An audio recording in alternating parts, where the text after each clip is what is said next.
যে মানুষ ৪৯ বছর পৃথিবীর সবচেয়ে বড় সাম্রাজ্য শাসন করেছে সে কখনো বিছানায় ঘুমায়নি, না দারিদ্র্যের কারণে না অসুস্থতার কারণে। এটা ছিল তার নিজের সিদ্ধান্ত, একটা শপথ যা তিনি মৃত্যু পর্যন্ত রেখেছিলেন। এই মানুষটির নাম আলমগীর ঔরঙ্গজেব। কিন্তু কেন? ঔরঙ্গজেবের দরবারে ছিল সোনার সিংহাসন, মখমলের গদি, রেশমের পর্দা, তার সম্পদ দিয়ে হাজারটা প্রাসাদ বানানো যেত।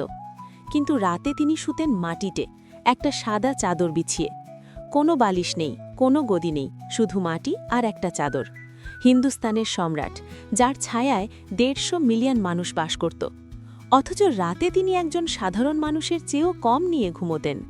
কিন্তু কেন এই কঠোরতা?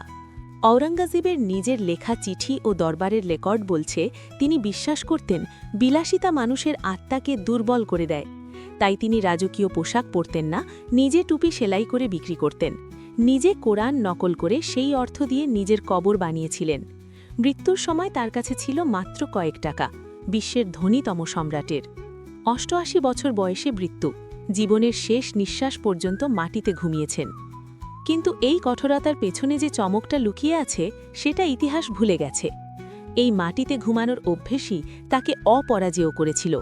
৪৯ বছর শাসন করেছেন, মুঘল সাম্রাজ্যের সবচেয়ে দীর্ঘ শাসক।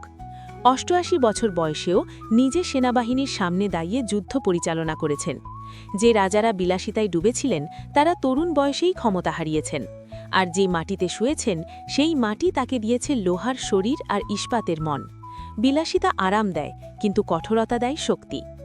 ঔরঙ্গজেব আমাদের একটাই শিক্ষা দিয়ে গেছেন, আরাম আপনাকে টিকিয়ে রাখে, কঠোরতা আপনাকে মহান করে।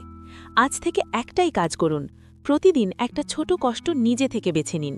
ভোরে উঠুন, কম খান, মোবাইল কম ধরুন, শরীর আর মন দুটোই শক্ত হবে।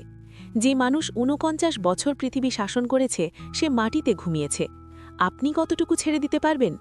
এই ভিডিও সেভ করুন, যেদিন অনুপ্রেরণা দরকার সেদিন দেখুন। কমেন্ট করুন, ঔরঙ্গজেবের কোন বিষয়টা আপনাকে সবচেয়ে বেশি অবাক করেছে। মুঘল ইতিহাসের আরও অজানা গল্প পেতে এখনই ফলো করুন।